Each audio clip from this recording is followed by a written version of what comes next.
Positive thinking মানে শুধু সবকিছু ভালোভাবে দেখা নয়, বরং জীবনের চ্যালেঞ্জ, সমস্যা ও প্রতিকূলতার মধ্যে আসার আলো খুঁজে বের করা।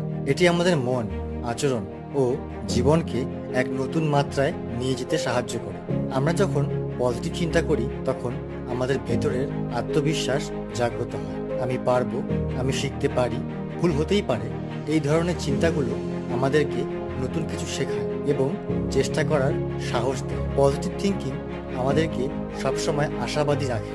লক্ষ্য পূরণের পথে অনেক বাধা আসতেই পারে, কিন্তু হাল ছাড়লে চলবে না। একজন পজিটিভ মানুষ ব্যর্থতাকে সবসময় শেখার সুযোগ হিসেবে নেয়। নিজেকে উন্নত করতে চাইলে প্রথমেই আমাদের চিন্তার ধরন বদলাতে হবে। সবকিছুর সূচনা মনের ভেতর থেকেই হয়। আপনার চিন্তা যদি পজিটিভ হয়, তাহলে ধীরে ধীরে আপনার জীবন, সম্পর্ক এবং কেরিয়ার সবকিছুতেই পজিটিভ পরিবর্তন আসবে।